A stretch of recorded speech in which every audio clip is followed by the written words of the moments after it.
During the 3 days Charles had been unconscious, Miranda had never left his side. Even when he had woken up, she had never been far from him. Instead, she'd stayed in the room next to his and had left her door ajar. If anyone entered that room, or if Charles left it, Miranda would know about it. She had told herself she needed to protect him, but now she wondered if there were other feelings involved. At that moment, she could sense a shift in the energy coming from Charles's room. She suddenly became alert and ran to him. Even if it turned out to be nothing, she would rather face an awkward misunderstanding than learn that something bad had happened to him, and she hadn't been there to help. When she entered the room, the first thing she saw was Charles doubled over, his face contorted in pain. He was clenching his teeth and clutching the bedsheet with his left hand. Miranda rushed to him and put her arm around his shoulders. "I'm here," she said. "You're okay. This will pass." She felt a twinge in her heart to see him like this. Has he been suffering this much all this time and only pretending to be strong? She wondered. Then again, how could such an important leader show weakness to his followers? It doesn't matter how much pain he's feeling. He still has to talk and laugh along like it's nothing. Only when he's alone can he let it all out and fully give in to the pain he's been holding in. She didn't know how to comfort him other than to repeat what she had already said. "I'm here. You're okay." "I'm fine," he said through gritted teeth, turning away from her. Although this was the pain of cell regeneration, it hurt so badly that it felt more like losing a body part than regrowing one. Even having Miranda holding him didn't help the pain. "It's fine," she said. "It'll all be fine." She hadn't known what was causing him so much pain, but then her gaze fell to his right side. Where there had been no arm before, now a thin white limb had grown from his shoulder. It was pale, bloodless, and still somewhat shriveled, but before her eyes it was growing thicker, stronger, and pinker. Miranda was so shocked that she couldn't put a full sentence together. Your arm." She hadn't for a second believed that Charles had been speaking the truth when he had told her about the arm. But it had clearly started to regrow, recovering and lengthening in front of her. And if she hadn't fully grasped this, she wondered what else she had misunderstood. She didn't dare to move, afraid that she would disturb him. After a few minutes, he finally managed to recover. Although the arm was still as pale as a baby's, it had grown to its original length. He wiped the sweat from his forehead and stretched it out. Meanwhile, he could sense that his body had gone through some other changes within. Some of his soul energy gushed out from his energy center to nourish the arm. He reached out for the essence water he had prepared beforehand and drank it. His face recovered some of its color. He had known all along that the extreme cell regeneration he had demanded of his body would have a cost. To regrow his arm would take at least 10 years off his life. But this was a small matter. Aside from the fact that he knew how to recover some of his lost life force by absorbing it from other life forms, he came from a world where one would happily trade 10 years of life for a full meal. In that world, people would even eat zombie meat if it came to it. Just to recall that time in his past life sent a chill down his spine. Miranda watched this miracle unfolding in front of her, and she was so shocked that she couldn't speak. Charles had brought many surprises into her life, but she had never expected him to be capable of something like this. It called for her to reconsider what he was capable of. From now on, no matter how unlikely his promises, she would take him at his word. Nothing could surprise her after what she had seen. His body absorbed the essence water. He felt that, with his breakthrough, the water seemed to have replenished not only his soul energy, but also his body's vitality. The increase was slight and hard to detect, but he could just about feel it. It made him more certain than ever that the energy storage space really was capable of producing new life. Of course, he didn't mean that it could create life from nothing, but it could provide a space where he might plant seeds that would take root, germinate, thrive, and grow into food.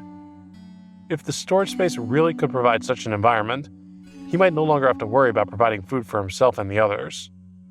In this era where resources were so scarce, he would have found a near infinite space in which to grow food.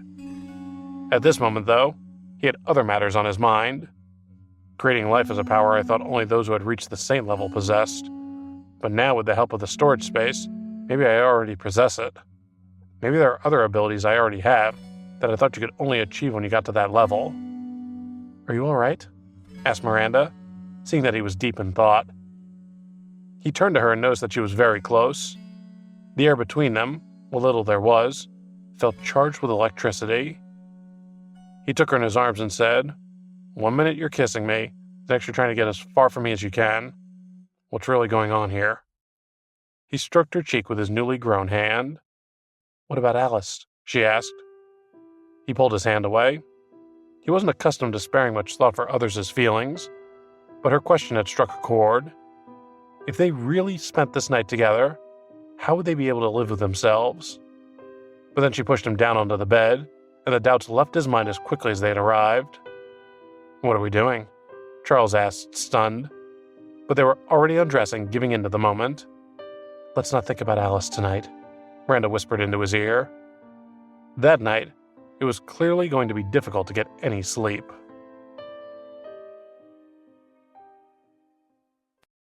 Charles looked at Miranda, who was sleeping soundly in his arms, and smiled slyly. "I like her even more now that I know what she's really like," he thought. "She's as close to perfection as I'm likely to find." He had realized that she'd been bitter recently, but she had seemed calmer since the previous night. Miranda hadn't found it easy to stick to her principles with the world in such danger. She had seen such terrible things, but she tried desperately to keep the flame of hope burning inside her. She knew she had to inspire other people, and she knew she had to stay positive, not just for herself, but for everyone around her. But with so many dreadful things happening, it was very hard to stay strong. When she had given the order to leave those ungrateful people behind, she had wondered if there was still hope in the world. She hadn't dared to let go of the Hive Queen when she was fighting it. She had desperately wanted to kill it, but only the blood-drinking sword could do that. And there was another reason hidden deep in her heart. She longed for a dignified death when her time came. "The future seems very bleak," she had thought the day before. "But if I can at least control how I die, I can set an example and inspire others. Some martial artists continue to sacrifice themselves, but my persistence has truly paid off. No matter how bleak things are, the glory that is life will never be extinguished." She was filled with a strong resolve as memories of the sacrifices the others had made in battle flashed through her head. Perhaps some people have already forgotten the most precious aspects of humanity, but there will always be people who remember, she thought. Sylvia paid a huge price to save me, and now that I've found the true meaning of life, I don't want to give it up. Humanity's light shines brightly here, and I'll give anything asked of me to protect it.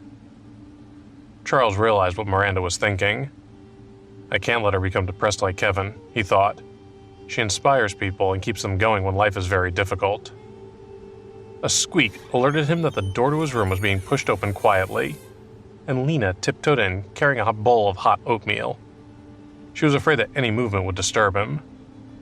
Charles covered himself and Miranda with a blanket and said with a smile, "Lena, I'm already awake." Lena gasped in shock and disgust. "Sorry to interrupt," she said bitterly, as she realized what was going on. She felt like smashing the bowl of oatmeal over Charles's head, but controlled herself and put it down, slamming the door as she left. Charles was embarrassed.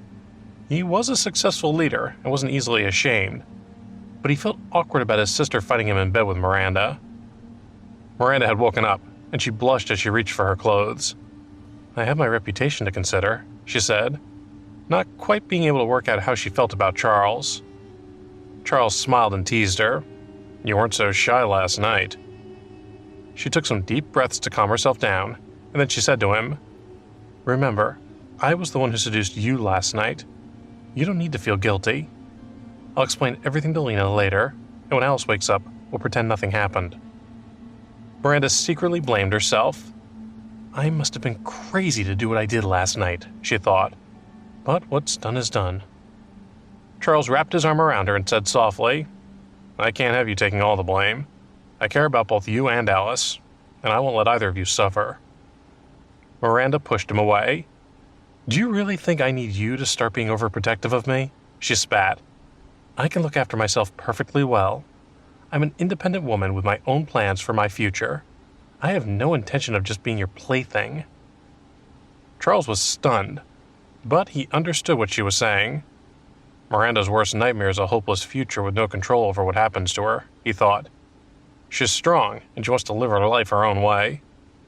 What she wants is power, not protection, and she'll use me to get what she wants. He admired her desire to look after herself and everyone else, and he wanted her for himself, but it was her independent spirit and strength that he loved. He knew that if he tried to change her, she would no longer be the Miranda that he knew and wanted. He didn't want to destroy her hope in her future. He whispered into her ear, "I respect your choice. You can choose whatever you want to do." "In that case, let's end it," she replied. "End it? Not so soon," he said with a sly smile as he leaned in to kiss her. "No matter how much you might want to be free to go your own way, I can't let you forget that you're mine."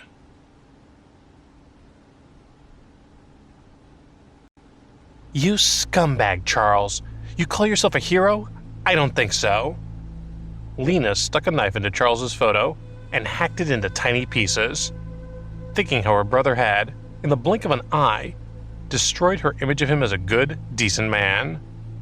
"Of course I'll never turn against him, but I didn't know he slept around like that," she thought. "I'm disappointed in him, and if other people see how he behaves, our whole family's reputation will be destroyed." When she saw someone approaching Charles's room, she stopped them from going in. "I can't let them know what's been going on in there," she thought. A little later, Charles and Miranda came out of the room. Charles wanted to make peace with his sister, but Miranda stopped him with a glare. "Have you thought about what you're going to say to her?" she asked. "Tell her you're sorry, and you're not what she thinks you are." Charles said guiltily, "I upset her. I need to put things right between us." His moral code had changed during the apocalypse. His conscience didn't even prick him anymore, no matter how many women he slept with. "I can't have Lena thinking badly of me," he thought, "but at least Alice will be easier to deal with." Miranda looked angrily at him and said, "You should go and see Alice. She's in her room upstairs. Although she's safe now, Sylvia's still there looking after her. But I'm sure you won't let that bother you. You just go ahead and wake her up in your own special way." She sighed and crossed her arms. "I know Charles is a scumbag," she thought, "but he's not heartless and irresponsible. He's done his best for Alice, and she wouldn't be alive now were it not for his actions. He didn't turn tail and run when he came face to face with the Hive Queen either, so I know he's brave and good. He might not want to share power with anyone, but that doesn't make him a bad man." "Then I'll leave it to you to talk to Lena," Charles said. Miranda was a good communicator. She would find the right words to say to his sister, and he knew he could always trust Miranda, even when he couldn't trust anyone else. Lena looked at Miranda with hostility as she approached. While Miranda had been taking care of Charles for the past few days, Lena had noticed that Miranda had become very close to her brother, and she worried that they were romantically involved. Miranda said, "Don't get angry with me, Lena. I'm the one who's been caring for your brother while he's been so sick. You don't seem to have paid him any attention. It wasn't you who looked after his arm." Only then did Lena realize that Charles's arm had regrown. She said in surprise, "My brother is amazing. How did his arm regenerate? That's incredible." Although she was happy for Charles, she tried to tone down her reaction in front of Miranda. Miranda smiled and thought, "She's not as cold as I thought. It's good to see she really does love Charles, but I still have to be careful around her, even though she's dropped her guard a little." She moved closer to Lena and began to chat with her. To start with, Lena was very resistant to Miranda's attempts to break the ice, but gradually, she began to open up to her. Seeing that Miranda was busy patching things up with his sister, Charles didn't hang around. He didn't want to distract them. Since they seemed to be sorting things out, Charles went upstairs to see Alice, thinking, "Am I really a scumbag? Does a good man sleep with one woman one day and get with another the next?" He shook his head and stopped his thoughts. He had always been a man with a clear conscience. If he felt guilty, he could always override it. He thought, "There's nothing I can do about what's happened. The past is the past." And he went calmly toward Alice's room as though nothing had happened. Reaching her room, Charles saw Alice lying on the bed looking very peaceful. He was relieved to see her breathing steadily. Examining her carefully, he could see that she didn't have any serious injuries. She'd used up too much energy, but he knew she wouldn't come to any harm because of the protection from the gate of hell within her. Sylvia, who was nursing Alice, looked flustered when she saw Charles. She hurriedly turned around and covered her face. "Why are you here? Don't look at me!" Charles replied, "I already have. It's no big deal. But I thought you didn't care about anything other than the god you're always talking about. Since when are you so vain?" Since she had overused her energy, her hair had gone white, and there were some wrinkles at the corners of her eyes. She looked like she had aged 10 years. Charles ignored the changes in her appearance, but he was very happy about the changes in her attitude. She had always, with reverence and respect, seeing him as a holy messenger sent by a god. Even though Charles had feelings for Alice, he was really interested in Sylvia. He found the contrary aspects of her character fascinating. He thought, she does actually care what she looks like, so that means she cares what others think of her. Her worship of her god isn't everything to her. She's just as bothered about ordinary relationships. I think I like her. He smiled and said, "I think you and I are going to get along very well, Sylvia." Charles looked at Olivia, who was curled up on the bed. He was overcome with desire as he admired how beautiful she was. In his previous life, Charles hadn't been able to control his feelings and had had relationships with many women. Some had held obvious physical attraction for him, but he hadn't had any respect for those who hadn't measured up to his personal standards. Olivia's different, he thought as he watched her sleep. She has such talent and strength, and she'd never let a man boss her around. She's the perfect woman, and it's a pity there aren't many more like her in this world. Too many women like her had died in the tide of history. The life she wanted to lead could be dangerous in the current era, and she wished she could return to the past where she could live a better, happier life, fulfilling her dreams. Life as she knew it was becoming unendurable. Living conditions were dreadful, and there seemed to be danger at every turn. She felt very, very frightened, and she couldn't tell anyone how she felt. She was a deputy chief of the Dawn Alliance, after all, and if she showed any weakness in front of outsiders, most of her subordinates would lose their confidence in her. That would be a deadly disaster. Fortunately, there was still someone who could protect even such a powerful woman. Olivia said to Charles, "Don't tell anyone about last night. Just pretend that nothing happened." She quietly got up and was about to find clothes to wear, but her legs hurt, and she almost lost her balance. Charles made no move to help her. She looked at him reproachfully. He really had no idea how to show any sympathy or kindness, and even his words were hurtful. "Your sister just said the same thing," he teased. "You really did sleep with her, didn't you?" Olivia asked, rolling her eyes at him.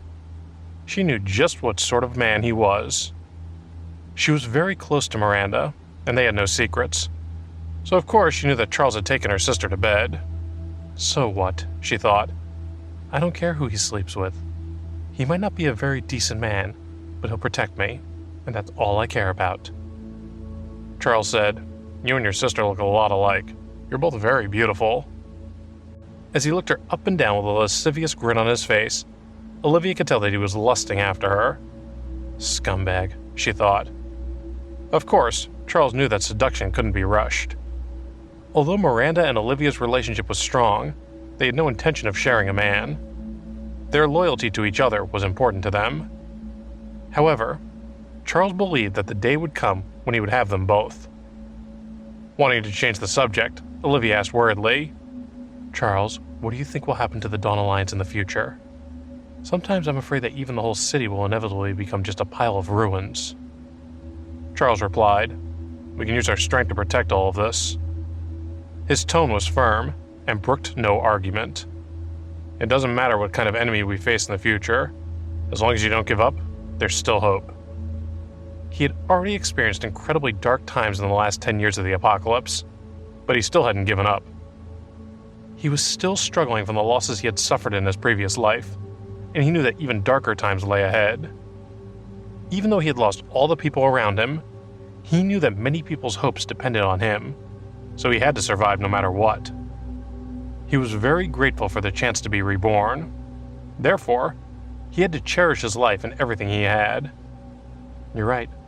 As long as you don't give up, there's still hope," Olivia said, as she opened her arms and wrapped them around Charles's neck. even if the world is engulfed in the flames of war, or protect our beautiful land. I know that I can't do it by myself, and I know it's very difficult for you too. This world is filled with problems and obstacles, but we'll overcome them together." She wanted to open her heart to Charles and feel at one with him in every possible way. "Are you trying to tease me?" he asked as he sank into her warm embrace, wrapping his arms around her too. She looked at him and thought, "He's obviously trying to seduce me, but he's so damn hard to resist. He could bring down my walls with just one glance." Shaking herself out of her reverie, she pulled away from him, strengthened her resolve, and asked in a harsh tone, "What exactly do you think you're trying to pull here?" She reached toward his face and pinched his cheek hard. Although she was still a little weak, she was unwilling to admit defeat so easily. She didn't want to share Charles with any other woman. She just wasn't that kind of person. But with one disarming smile from him, she felt her whole body melt, and they both collapsed onto the bed in each other's embrace.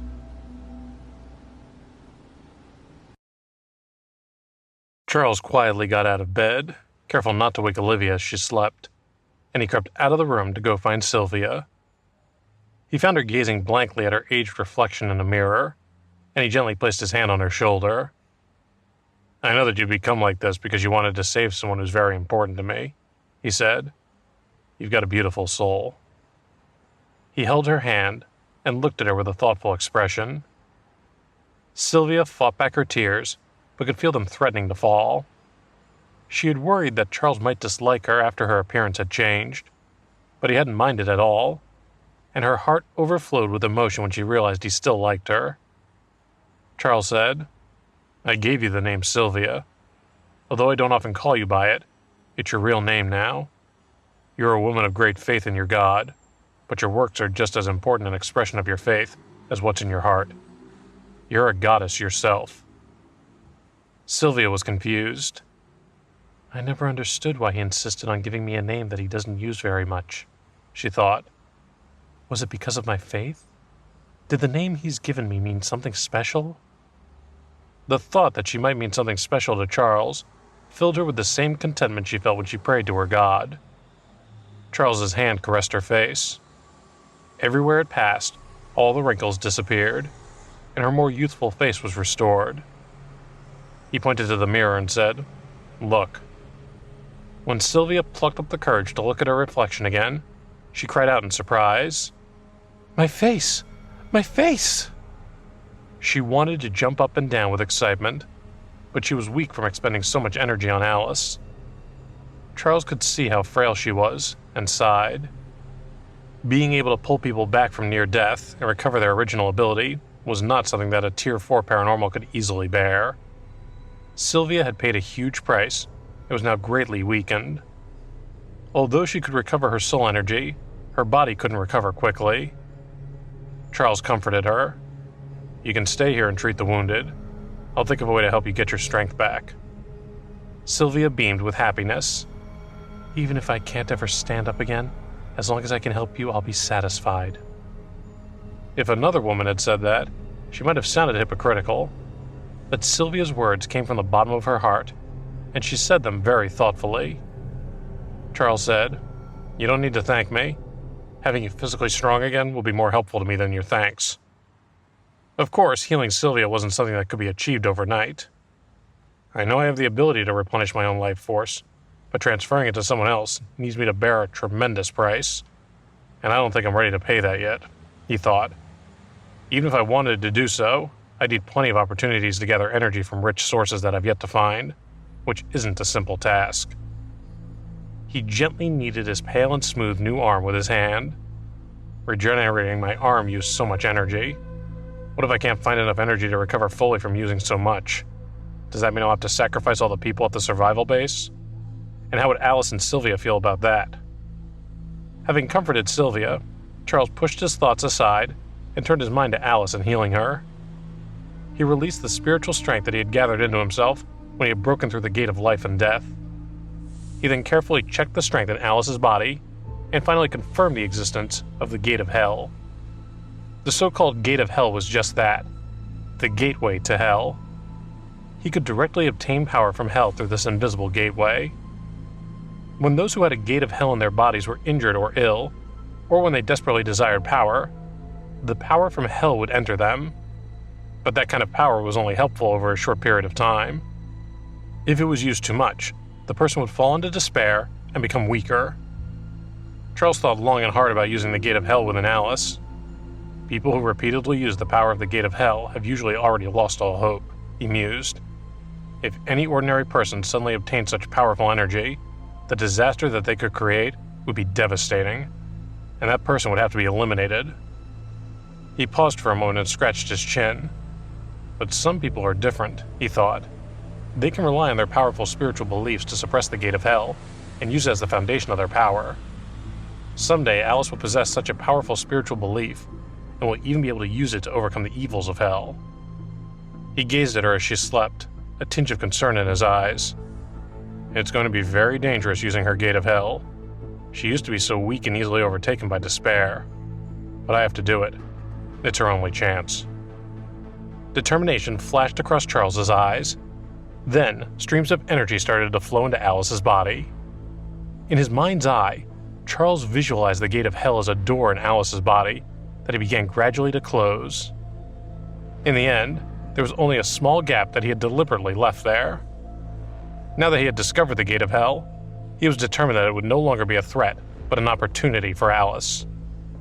Just to be sure, I'd better use the extract amulet to inject some life force into her, he thought. Even if I become separated from her in the future, I'll still be able to access the gate of hell.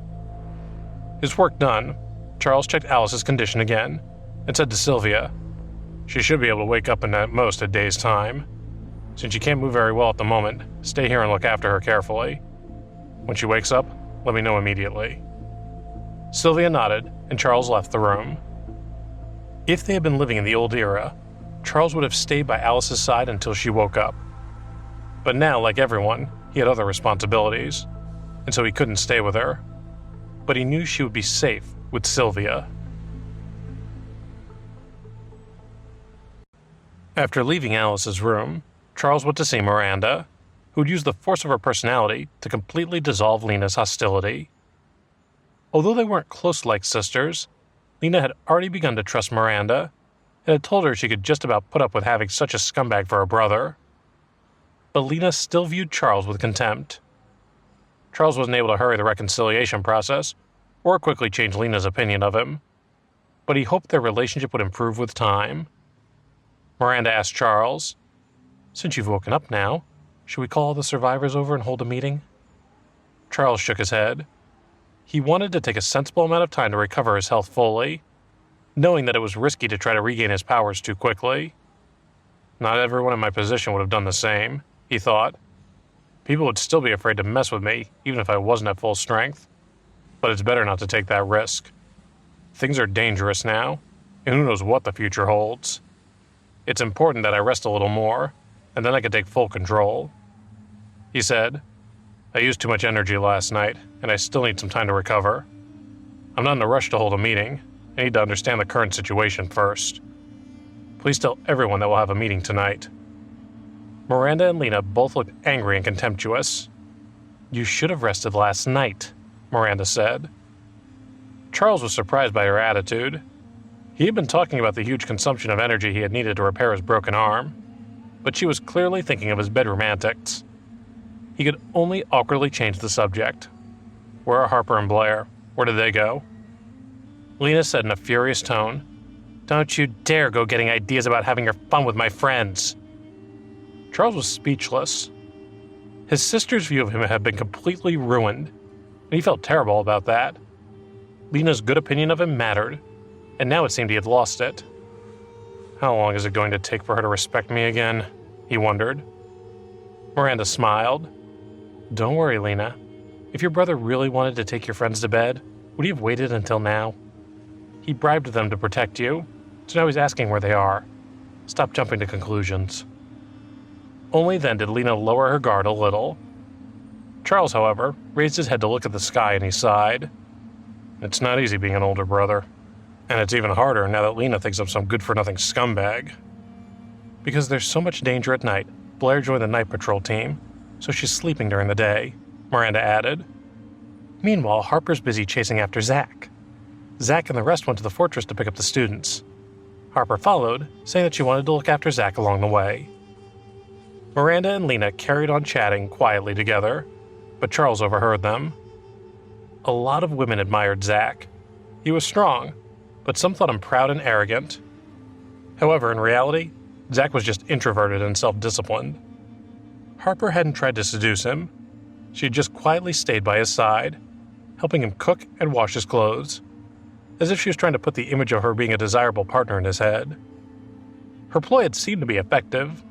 Although Zack had not completely accepted Harper, he had already adapted to having her with him. Charles wondered, has Harper taken a fancy to Zack? Is she still chasing after him? He thought a little more about her.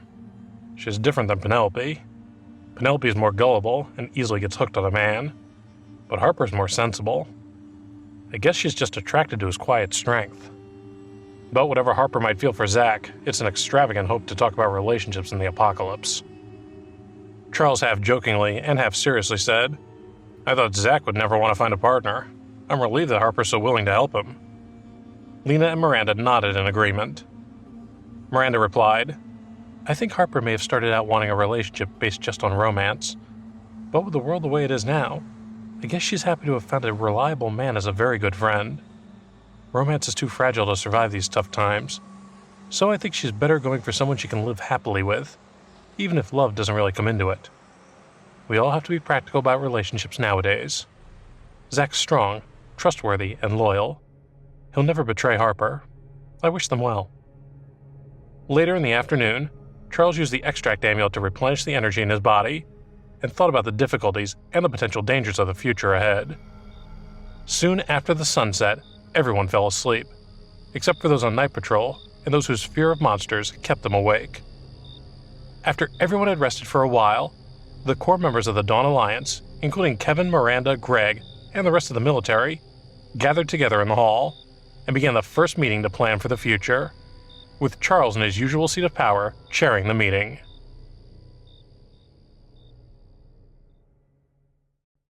No one had any objection to Charles taking the chair. His reputation was the highest it had ever been, and even if some of those present harbored negative opinions of him, they didn't dare show any dissent. When they saw how quickly his arm had recovered, they all looked at him in surprise. One of the deputy chiefs said to him excitedly, Your right arm's grown back? How did you do that? Can we all do that? We could fight the monsters with such confidence if we knew we could heal our injuries so easily. And people are so scared to take any risks once they have enough food. We can all pay for our food with the bodies of insects and mutated animals and the spines of zombies, but beyond that, people just don't want to take extra risks for fear of injury. Charles looked at him indifferently and said, It requires a huge price. It is impossible for most people to even attempt it, so it's better not to think about it. The deputy chiefs looked at each other and nodded. As Charles had recovered so well, it was highly likely that he was back to his usual strong self. Now the Dawn Alliance had its leader back, and there was no challenge to Charles's leadership. There weren't many people in the Dawn Alliance who wanted to seize power, because at this critical stage, they would have to shoulder heavy responsibilities if they wanted power. The difficulties were more than the members of the Dawn Alliance could cope with, and they couldn't wait for someone to step up and help them take responsibility. Of course, Charles had known about this in advance, and had wanted to give them confidence. Olivia passed him some sheets of paper and said, This is the current position of the Dawn Alliance, and some of the problems we're facing. I tried to talk to you about them earlier, but there are still many details that have only just been sorted out. Charles replied, No need to bother me with details. That's not my job, and I know that you'll do yours. So, these are the problems the Alliance has to solve. Let me explain them one by one. Everyone sat up straight and started listening. They had all spent so much energy influencing people and bringing them on board. However, that wasn't how Charles worked. He was a fighter first and foremost. He wasn't a PR man, and didn't see recruitment as part of his role with the Alliance. But it did seem obvious to the people at the meeting that Charles must have been planning his campaign for some years before the Alliance had been established, and so they knew they could respect him as a resourceful problem solver. Charles began to speak. Right now there are two problems that the members of the Alliance are most worried about. The first is the stability of the food and water supply, and the second is everyone's safety. There are also other problems for us to tackle, but they'll have to wait until after we've dealt with these two major issues. Olivia frowned. But the food and water problem should be solved very quickly, she said. The size of the spring is far beyond our expectations. It won't be a problem to supply the entire Dawn Alliance. Even if the Alliance expanded to 100,000 people, it wouldn't be a problem. She had spoken confidently, knowing that if she appeared afraid to challenge Charles's thinking, the Alliance would have no democratic future. If only he'd felt up to discussing all this with me earlier, she thought. He'd be properly up to speed already. Some of the elders looked a little uncomfortable, and Olivia assumed they were thinking the same thing. Charles ignored the tense atmosphere in the room and said, "Supplying 100,000 people might seem like a lot, but in reality, it'll be far more than that. Not because I want to expand our numbers, but because the situation you're considering is too idealistic." As he spoke, he drummed his fingers rhythmically on the table. The issue of growing food out of season can be solved using greenhouses, and improving the soil quality can be dealt with by using fertilizer. Those details aren't something we need to consider just yet, but have you thought about the bugs and the mutated animals? Kevin blurted out, "Locusts?" Everyone's expressions changed when they heard Kevin mention locusts. Locusts had caused a lot of disasters in the old era. Although the development of technology had helped, the whole world had changed since then. If the locusts started a mass mutation, would the Dawn Alliance be able to protect their fields? Olivia looked even more concerned and said, "If the locusts do start to mutate on a large scale, that would indeed be a problem that we couldn't ignore. We have to think of a way to solve it." Everyone agreed that mutating locusts were a real problem, and that a solution wouldn't be easy to find. Even just imagining a large-scale mutation of the locusts made them nervous. Charles continued to drum his fingers on the table, becoming more irritated. "The locusts are only one of our challenges. The zombies are the biggest threat to everyone's lives now, but the rats are the biggest threat to our food supplies." The anxiety in the room was palpable. While Charles had been resting earlier on, they had thought that the problem of food and water had been settled. But listening to him now, everyone realized that it was still the biggest threat to their survival. Since they had been living in the fortress, they had seen many people turn to theft just to be able to eat a mouthful of food. If there was an unplanned shortage of food in the survival base, it would certainly be a disaster. While everyone was busy worrying, Charles gave Greg a warning look. Greg could only respond with a bitter smile. He knew what Charles's look meant. Ordinary people couldn't plan very far into the future, but the military would have typically made plans for such a scenario. Is that why they're already rationing food so severely? Everyone wondered. Greg kept quiet and let Charles continue to address the meeting. "The supply of food and water is actually not a problem in itself," Charles said. "It's closely linked to the safety problem, so it's imperative that we set up a perfect security system and deal with both problems together."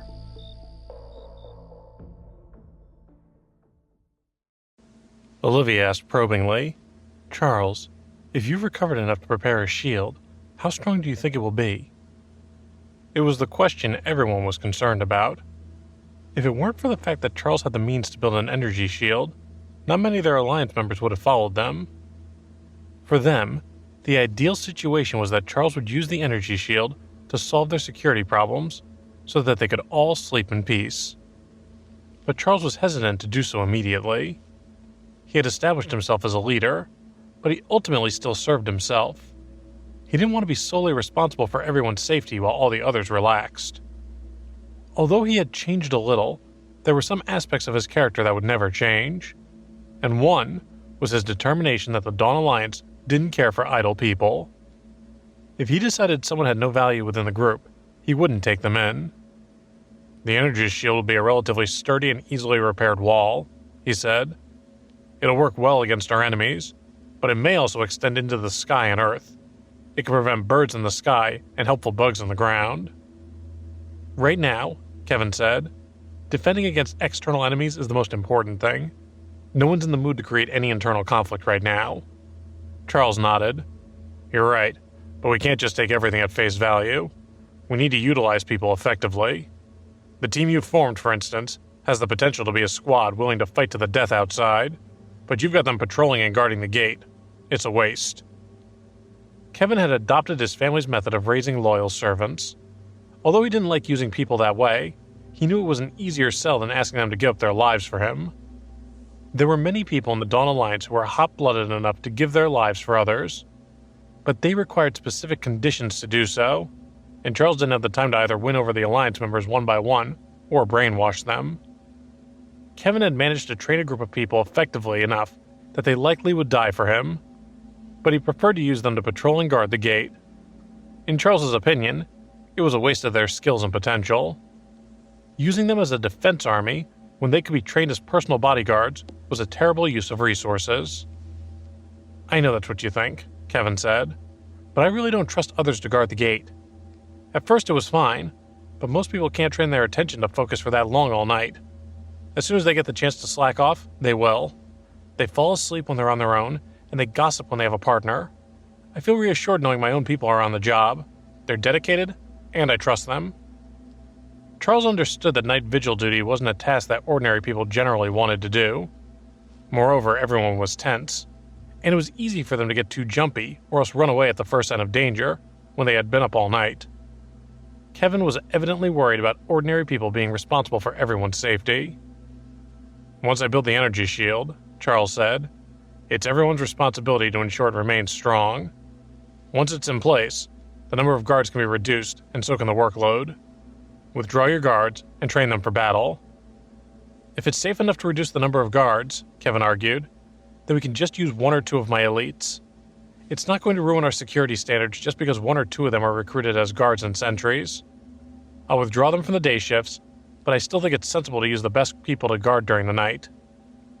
He didn't think he was being unreasonable by fighting Charles on the matter. After all, he thought, we're trusting these people with our lives. If a zombie gets in, it'll make everyone in the Alliance feel uneasy. He also appeared to have everyone else's support. When it came to safety, no one was willing to compromise their security in exchange for stronger attack power. Even Miranda spoke up for him. "If it was during the day, I'd see your point, Charles," she said. "But there's a lot of danger at night. If it weren't for the fleet that the army sent to help us, we would have lost a lot of people during the last monster attack."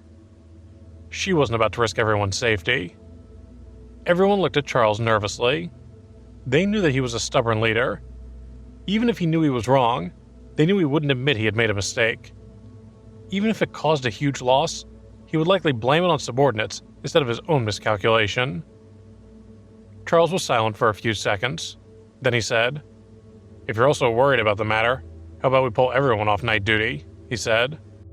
"I'll put a life detection system in the sentry tower that will activate if the guard dies. One person will stay up to monitor it. If they stay awake, they can raise the alarm manually. And if they fall asleep, they'll be the first casualty, and the alarm will trigger everyone else to wake up anyway." Everyone felt a slight chill. They knew Charles could be unreasonable, but it didn't seem fair for one person to be solely responsible for monitoring such a system. It was infuriating that Charles seemed to have more confidence in his own security system than their people, and it was deplorable that he was willing to use one of their ordinary guards as bait. Charles noticed everyone's obvious disgust. "It's callous," he agreed, "but I'll just say what we all know.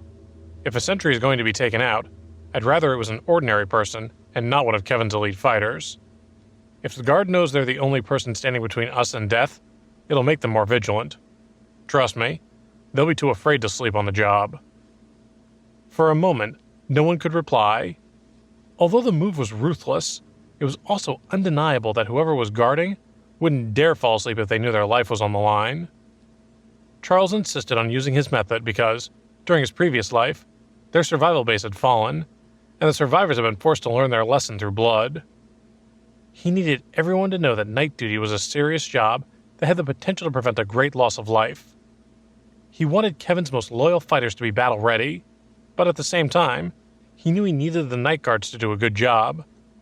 Therefore, he knew he couldn't back down even half a step on the defense. Even a minor mistake had the potential to cause hundreds of casualties. "We'll discuss the details once I finish building the energy shield," he continued. "Now, let's talk about the living arrangements." When Charles mentioned the matter of living accommodations, everyone gave a collective sigh. Finding locations for everyone to stay wasn't the problem. It was deciding who went where. They had all spent days arguing about the matter. The 2 towns nearby were sacked by the Neal family, Olivia said, so finding basic living facilities and accommodations isn't a problem. Also, the new houses are already in the design and construction process. The problem is distributing them. If we operate a model like we did before, the strong will claim the good houses, and the weak will live in the older places that are less protected. When she said this, she looked at Charles, waiting to see what he would say.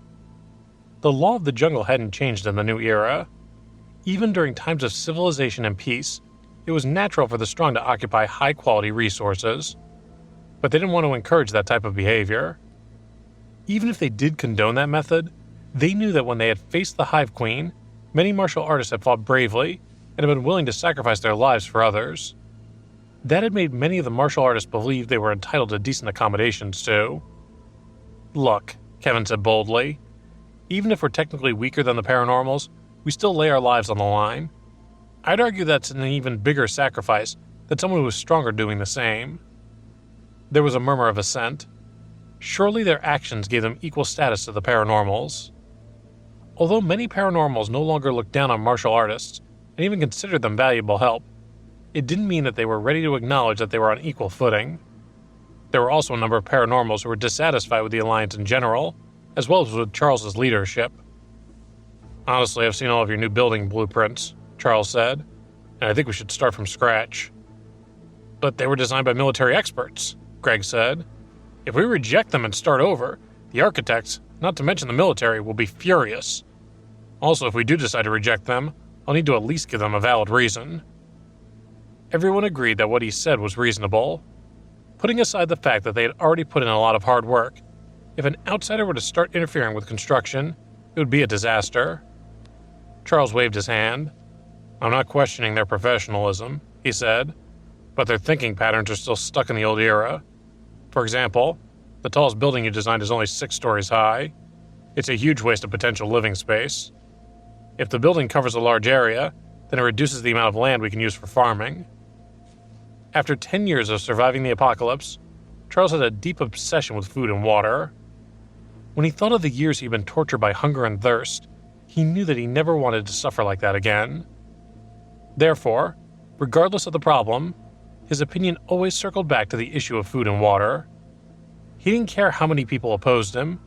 It wasn't something he would ever consider backing down on. It's not that we don't want to design high buildings, Greg said, but most of the electrical appliances are no longer usable. We don't have the energy to install elevators. If there are no elevators, no one will want to live on the higher floors. I think you're underestimating how much we've improved our physical fitness, Charles argued. Even those who haven't yet become martial artists are more than capable of climbing 10 floors within a few minutes. It's not a problem. But we need everyone to be in fighting condition, Olivia said, not tired from climbing a bunch of stairs. And we're also going to need to build some small factories to produce clothes and the like. In the survival base, everyone had their own responsibilities, and there was a consensus that if the living accommodations were too tall, people might avoid walking down several flights of stairs in the dark.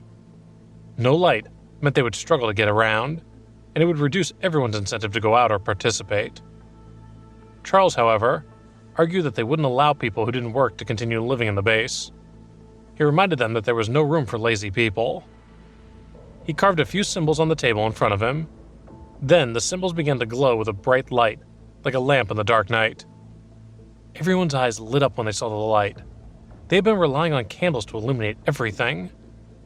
Although light elemental paranormals had the ability to create light, the consumption of energy it took for them to do such a thing for an extended period of time was a problem. If Charles could produce an endless stream of light, even if it was relatively weak, it would prove incredibly useful. Tell everyone not to worry about the light, he said. We don't need to worry about lighting the spaces between the buildings.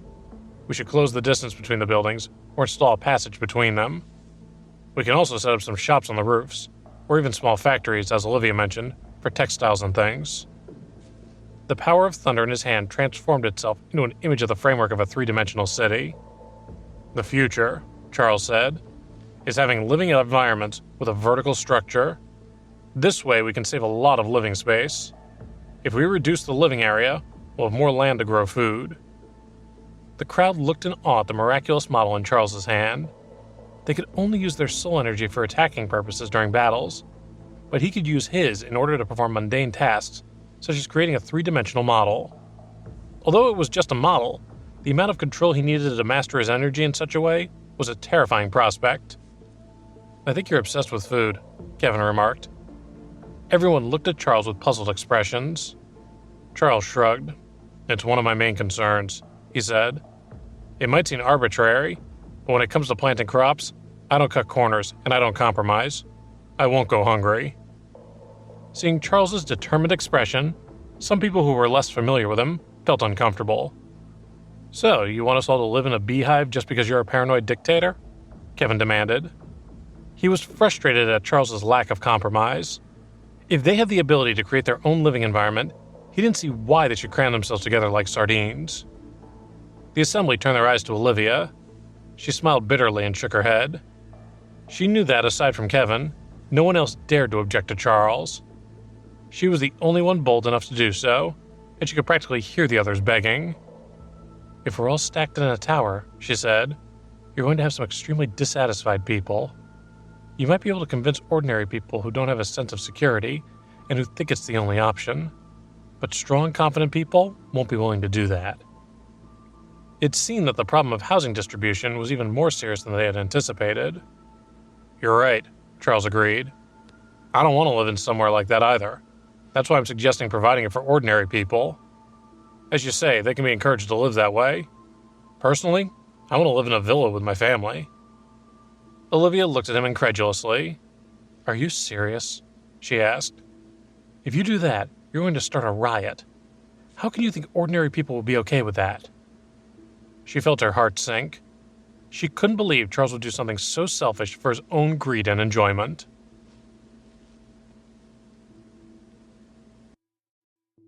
Along with Olivia, Kevin also objected to Charles's suggestion for everyone's living accommodations. "There's a difference between having a slightly larger house than others and shoving everyone else into an anthill while you parade around in a villa," he said. "If you do that, no one's going to support you for long.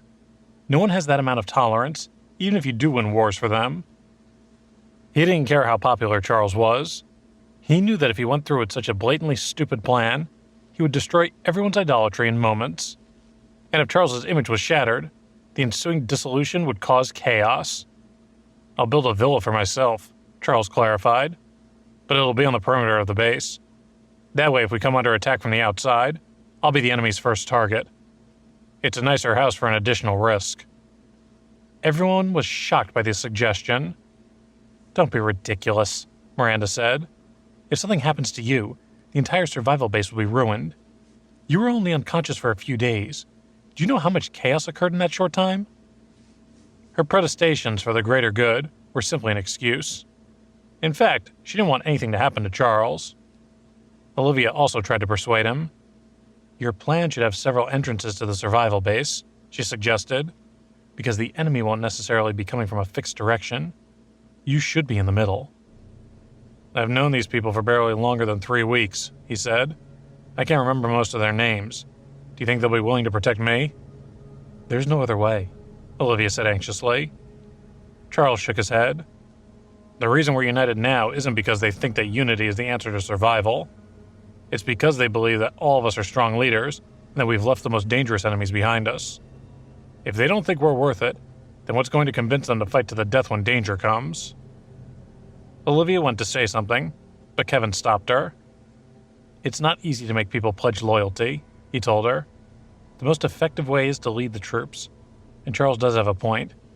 They need to see there's a difference in how we live versus how they do. It maintains a necessary hierarchy. They need someone to look up to." Charles knew that Kevin wasn't the kind of person who would betray him. However, he also knew that Kevin's real reason for agreeing with him wasn't because he needed Charles's numbers, but because he himself was used to a certain standard of living. Charles didn't know exactly how many members the Neal family had managed to recruit, but he did know that if there was a rebellion, there were enough of them to be a problem. Therefore, Charles's plan was to create an army that would truly fight to the death for him and face powerful enemies. The most effective method of accomplishing that was to stand at the front of the battle. He had to prove he was the strongest person there.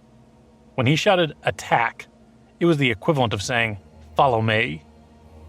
What Charles hadn't told anyone was that since he was the one who designed the energy shield, he also controlled its strengths and weaknesses. If there really was danger approaching, he wanted to guarantee that his location was the safest in the entire base. However, he kept that knowledge to himself. He didn't want his image to collapse. He knew he was a bit of a schemer when it came to survival, and he wasn't overly proud of his duplicity.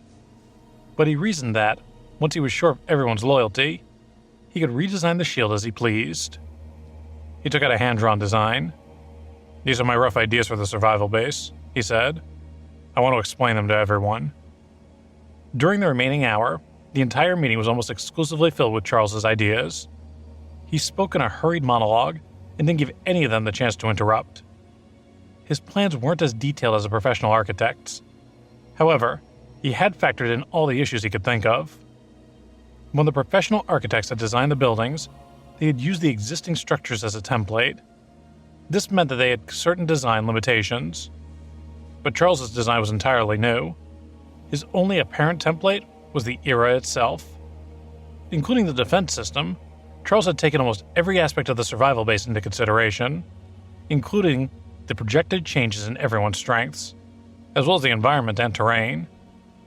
After an hour of explaining everything, Charles said, "That's all for today. Does anyone have anything else to add?" The meeting room was silent as everyone thought about what he had just said. Most of them wondered, why does this building he's designed feel like something from a science fiction movie? Is it even possible to build something like this? Charles had once again revealed his unique ability to anticipate everything. Every problem that had been frustrating them all for days had been solved. He had even proposed and solved problems and hidden dangers that none of them had yet encountered. Although they didn't understand some of his decisions, they didn't dare voice their opinions. For one thing, they were afraid that he would dismiss their thoughts as stupid. And for another, they were all busy wondering the same thing. How does he know so much? When they had first met Charles, they had thought he was just a reclusive survivalist with a tendency to hoard things. He hadn't seemed overly intelligent, but he knew how to kill and fight. However, his proposed plan made them inwardly writhe with fear. They had worked hard for days, but their combined contributions hadn't been able to equal a plan that he had somehow managed to think up in one day. An uneasy thought appeared in everyone's mind. What else does he know? And what if we can't meet his expectations? After a while, everyone managed to recover from their shock. Olivia weakly reminded them all, "The next matters we need to discuss are everyone's equipment, cultivation deviations, and the idea of forming a combat unit." She was used to speaking frankly and confidently in any environment. After all, she was a former CEO. After awakening, she had also quickly established her own team. However, she had begun to realize that her value to Charles wasn't her special abilities, but rather the fact that she performed tasks that he couldn't be bothered focusing on, things that he considered to be trivial matters. She suspected that he was the kind of person who would quickly elevate himself to the top of any ladder, no matter what industry he was interested in. Everyone in the meeting room felt as though they had been rendered powerless. They thought they had seen the limit of Charles's abilities during the previous battle, but the meeting had made them realize that they had no idea what was below the tip of the iceberg. Charles looked at Greg. "The reason I wanted you to attend today wasn't just to relay our plans to the military," he said. "There's something I need your help with."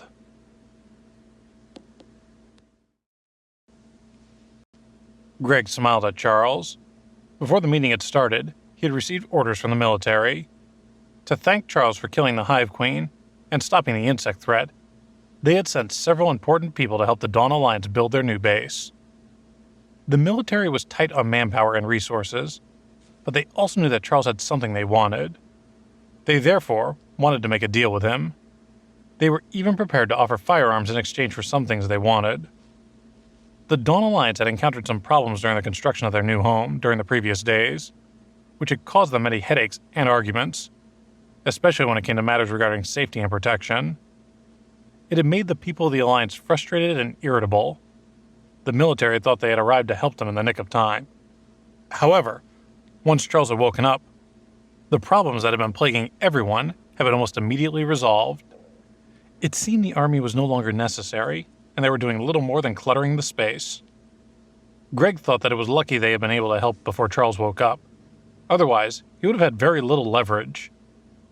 The amount of equipment I can refine is limited, Charles told him. I need a large amount of ordinary equipment. The Army has plenty of stuff, right? Firearms, melee weapons, that kind of stuff. Charles could only refine 100 pieces in a day, which seemed like a lot, but wasn't enough. If he wanted to equip everyone in the Alliance, it would take him at least a month. Some paranormals could be trained to refine equipment, but there were still limitations. The logistics of arming every person in their ranks were trickier than he had anticipated. That's right, Greg said. The purpose of the Army is to help everyone protect themselves. We've already taken out a large amount of equipment and handed it to the fortresses we control, as well as the people who are willing to join the military reserve. I'd be happy to set you up with some free stuff if you like. We don't have much use for the free stuff, Charles told him. We're willing to pay. Just state your conditions. Greg saw that Charles wasn't going to settle for their most basic pieces of equipment. Our conditions are simple, he said. We're willing to give you large amounts of equipment, even guns and ammunition, plus explosion-proof suits and shields, in exchange for some elite equipment. We need to be able to use it on paranormals. We're happy to offer you a good return, 150 pieces for one. That meant that for every piece of equipment Charles crafted for the military, they would give him 150 pieces of their slightly weaker equipment. He considered it a bargain because the Dawn Alliance didn't lack elite equipment. He simply wanted to ensure that everyone had the ability to protect themselves. Olivia and the others were shocked. Are you really willing to trade weapons? She asked Greg. But the military never allows civilians to be armed. The military's rules regarding firearms were famously strict. We don't do it on purpose, Greg insisted. Of course, we want people to be able to protect themselves, and we're not going to offer you an unfair price for your work either. The price-performance ratio on firearms will gradually decrease. It's just that without professional training, it's easy for people to hurt themselves. Most people don't have any awareness of safety. Since Charles doesn't have that problem, I see no reason we can't make a deal. He didn't want to make excuses for the military. He simply wanted to tell them the truth. On a battlefield in the new era, hundreds of thousands of bullets weren't always going to be enough to take out the hordes of zombies. With the monsters learning to move faster, the deterrence of guns would eventually decrease sharply, but their threat to humans would remain the same. As far as Charles was concerned, he had accidentally destroyed protective shields using guns before. He had even managed to destroy his own survival bases. Giving advanced weapons to ordinary people carried the potential for disaster. It was better to give them close combat weapons that were easier to use and boosted their confidence. I'll agree to the deal, Charles said, and I'll put up with your people here for a while, but I expect payment within a week. I don't have the ability to make that decision, Greg said, but I'll report your terms to my superiors. Olivia looked at Charles. There's another serious problem, she said. The Dawn Alliance has more than 20,000 people now. They've formed groups, and I think many of them might take the opportunity to try to seize power. When we were attacked by the swarm of bugs, most of the teams knew they couldn't deal with the dangers outside by themselves, so they took the initiative to join us. I've been trying to think of ways to divide them and try to merge them with us. When Olivia had been CEO of a large company, she had earned her place by outmaneuvering members of her own family. It was her field of expertise, so she had absolute confidence in her abilities. Don't rush things like this, Charles insisted. It doesn't matter if they want to form gangs as long as they don't hurt other members. If they want to join us, we can't refuse them. Olivia didn't understand. If we let them do whatever they want, it'll be a huge problem, she said. You don't need to worry about it, he replied. As long as I'm here, they won't be a problem. Charles's tone was soft, but everyone could hear the unquestionable confidence in his voice. Olivia was annoyed. She wanted to know whether Charles thought he could do whatever he wanted just because he was powerful. But when she thought about it, she considered it was likely true that he could. The reason Charles had initiated the Dawn Alliance was because it was useful to him. If he didn't like it, he could probably destroy the entire thing by himself. She realized that a Charles who had no need of them was a terrifying prospect. Kevin frowned and said to Charles, "You're playing with fire. You can suppress them now, sure, but what about in the future? What if one of their factions suddenly grows?" "I have my own plans," Charles replied. "Focus on construction and development first. Once the construction of the survival base is complete, you'll see what I'm trying to do." Everyone was confused, but they had little choice but to agree. He was right that their main areas of focus should be development and expansion. Since Charles had decided that he could manage the faction problem, they decided to split the work. But they worried that if people were still in danger after the construction of the survival base was completed, Charles would rather die than admit he had been wrong.